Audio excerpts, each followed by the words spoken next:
Hello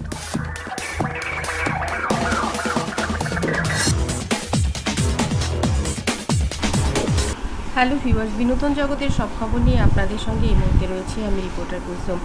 বন্ধুরা, বেশ কিছুদিন থেকে চলছিল মামুন এবং লায়লার দুজনের মধ্যে সংঘর্ষ, একজন আরেকজনকে রাগারাগি, কাটাকাটি, মারামারি অনেক কিছুই চলছিল এবং সেটা নিয়ে বিভিন্ন পত্রপত্রিকা, ইউটিউবে চলছিল ঝড়।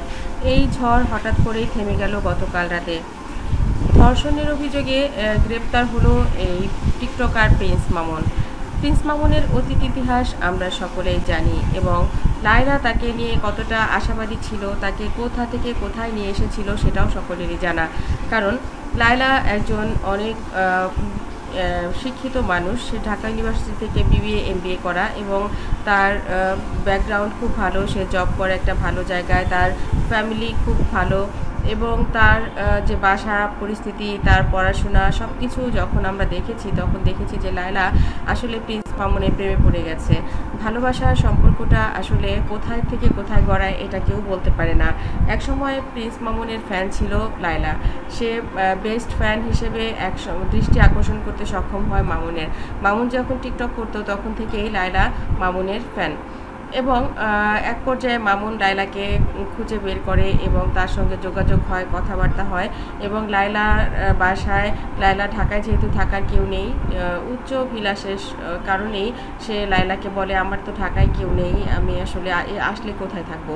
তখন মামুন তার পরিবার, তার মাকে নিয়ে উঠে লায়লার বাসাতেই, সেখানেই তারা টিকটক করে, একসঙ্গে তারা ভিডিও বানায়, লাইকি করে, টিকটক করে এবং ইউটিউব করে।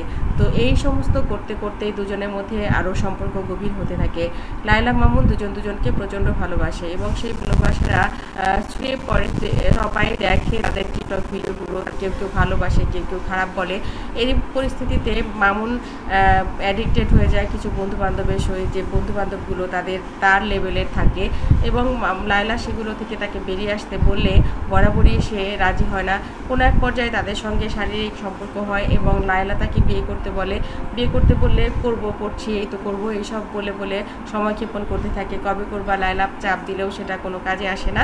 শেষ পর্যন্ত গত 15ই মার্চ লায়লাকে বিয়ের প্রলোভন দেখিয়ে আরও একবার শারীরিক সম্পর্ক করে এবং লায়লা তাকে বিয়ে করতে বললে সে বাসা থেকে চলে যায় রাগারাগি করে এবং লায়লা তখন এই মামলাটি করে আদালতে তারা যায়। আসলে তাদের ভিতরে যে ভালোবাসাটা ছিল, মামুন যখন চলে যায় তখন আমরা দেখেছি লায়লা তাকে কতটা ভালোবাসে, তাকে ফিরিয়ে আনার জন্য কী করেছে। প্রতিবারই লায়লা এটাই করতো, তাকে ফিরিয়ে নিয়ে আসতো।